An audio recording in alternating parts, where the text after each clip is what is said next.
ચલો good morning ધોરણ 6 ના વિદ્યાર્થીઓ ફક્ત ને ફક્ત આજે આપણે એટલી વસ્તુ ગોતવાની છે કે નાની સંખ્યા મોટી સંખ્યા કઈ છે. હવે સર તમે અમને નાની મોટી સંખ્યા શીખવાડશો તો કે ભાઈ અહીંયા એવું નથી. અહીંયા આપણે શું શીખવાનું છે કે પોઈન્ટ જ્યારે દશાંશ સંખ્યા જ્યારે આપી હોય ત્યારે આપણે નાની સંખ્યા કઈ છે મોટી સંખ્યા કઈ છે ઈ ઓળખવું કઈ રીતે. અહીંયા બે પ્રશ્ન થાય. પોઈન્ટ પહેલા નાનો હોય કે પોઈન્ટ પછી મોટો હોય, પોઈન્ટ પહેલા મોટો હોય કે પોઈન્ટ પછી નાનો હોય, કાં તો પોઈન્ટ ની બંને બાજુ સરખા હોય. એ વસ્તુનું સોલ્યુશન આપણે કરવાનું છે. તો જોઈએ આપણે 0.3 0.4 બરાબર. હવે બે બાજુ અહીંયા 0 અહીંયા 0 છે, બંનેમાં પોઈન્ટ સરખા, તો પોઈન્ટ પછીની રકમ જોઈ લેવાની. મોટી કઈ બેમાંથી તો કે 4 મોટી છે સર, તો અહીંયા આપણે 0.4 મૂકી દઈએ.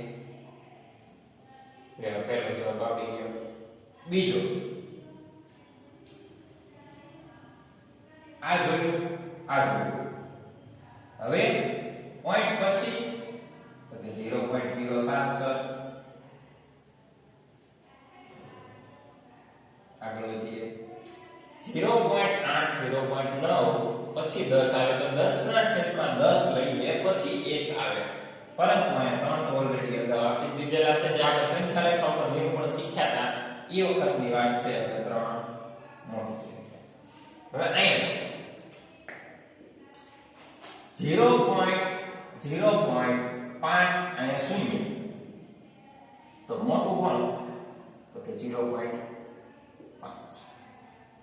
અહીંયા જોઈએ 1.23 કે 1.2, તો પોઈન્ટ પછી બંનેમાં સરખી રકમ છે, તો આપણે અહીં લખી શકીએ બંને સમાન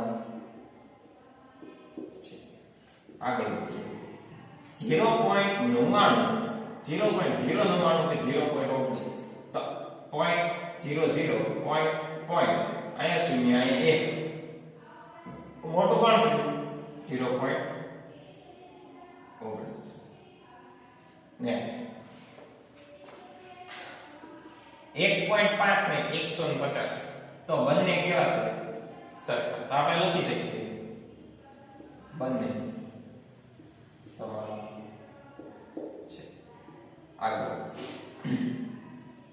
1.431 1.490, સર અહીંયા તો આ પોઈન્ટ પછી ને પેલા બંને વસ્તુ સમાન છે, તો હજી આગળ વયા જાવ. મોટું કોણ 3 કે 9 તો કે 9, તો આપણે લખી શકીએ 1.490. Clear cut. નેક્સ્ટ 3.3 ને 3.300, તો પોઈન્ટ પછી જો બંને રકમ કેવી છે સરખી, તો આપણે લખી શકીએ બંને સમાન છે. આગળ વધીએ 5.64 ને 5.60 603, તો આપણે લખી શકીએ 5.603. બરાબર છે. અહીંયા આપણે આપણો 8.3 પૂર્ણ કરીએ છીએ, પરંતુ દાખલા નંબર 2 માં તમને એવી સૂચના આપેલી છે કે આમાં કેટલી સંખ્યા આપેલી છે જો 1 2 3 4 5 6 7 8 9 ને 10 સંખ્યા આપેલી છે. પરંતુ દાખલા નંબર 2 માં એવી સૂચના આપેલી છે કે તમે દાખલા નંબર 2 ઉપરથી એવી 10 સંખ્યા તૈયાર કરો અને તમે તમારી રીતે મોટી કઈ છે અને નાની કઈ છે એ બંનેનું વિસ્તરણ તમારી જાતે કરો. પરંતુ આમાં આપણે આખું પ્રોજેક્ટ વર્ક કરવાનું. તમે 10 સંખ્યા લખો, બીજું કોષ્ટક ગાળો, અને એનું આખું તમારે શું કરવાનું છે પ્લાન કરવાનું છે કે આમાંથી મોટી સંખ્યા કઈ છે. આખા 4 પેપરમાં તૈયાર કરજો. બરાબર. Thank you.